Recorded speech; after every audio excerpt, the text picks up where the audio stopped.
Simplifying complexity. Do you ever feel completely overwhelmed when you face with a complex problem? Well, I hope to change that in less than 3 minutes, so I have to convince you that complex doesn't always equal complicated. So for me, a well-crafted baguette fresh out of the oven is complex, but curry onion, green olives, puffy cheese bread is complicated. So I'm an ecologist and study complexity. I love complexity, and I study that in the nature world, interconnectedness of species. So here is a food web or map of feeding link between species that live in alpine lakes in a mountain of California. And this is what happened to that food web when it's talked with non-native fish that never lived there before. All the grayed out species disappear, some are actually on the brink of extinction. And lakes with the fish have more mosquitoes even though they eat them. These effects were all unanticipated, and yet we discovering they are predictable. So I want to share with a couple key insights about complexity we are learning from studying nature that may be applicable to other problems. First is a simple powerful good visualization tool to help untangle complexity and just encourage you to ask questions you didn't think of before.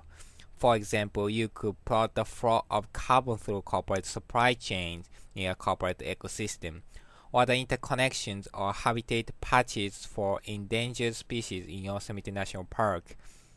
The next thing is that if we want to predict the effect of one species on others, if we focusing only on that link and then you black box to the rest, it's actually less predictable than if you step back considering entire system, all the species, all the links, and from that place hone in on the sphere of influence of that matters most.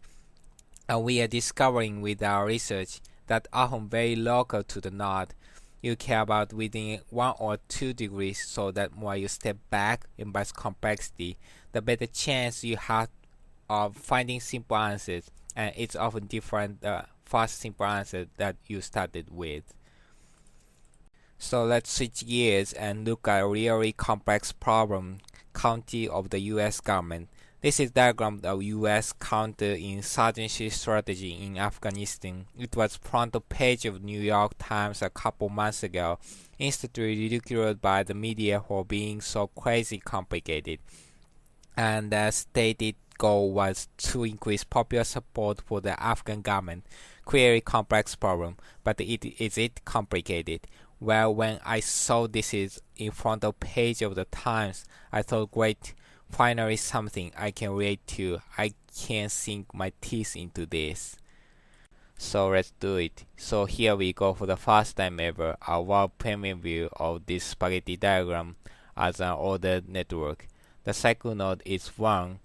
We are trying to influence popular support for the government, and so now we can look 1 degree, 2 degrees, 3 degrees away from the node and eliminate 3/4 of the diagram outside the sphere of influence. Within the sphere, most of those nodes are not actionable like the fast rest of the train, and very small minority are actual military actions. Most are non-violent, and they fall into 2 broad categories: active engagement with ethnic rivalries and religious beliefs, and fair, transparent economic development and provision of services. I don't know about this, but this is what I can decipher from the diagram in 24 seconds. When you see a diagram like this, I don't want you to be afraid, I want you to be excited. I want you to be relieved because simple answers may emerge with we discovering in nature that simplicity often lies on the other side of complexity.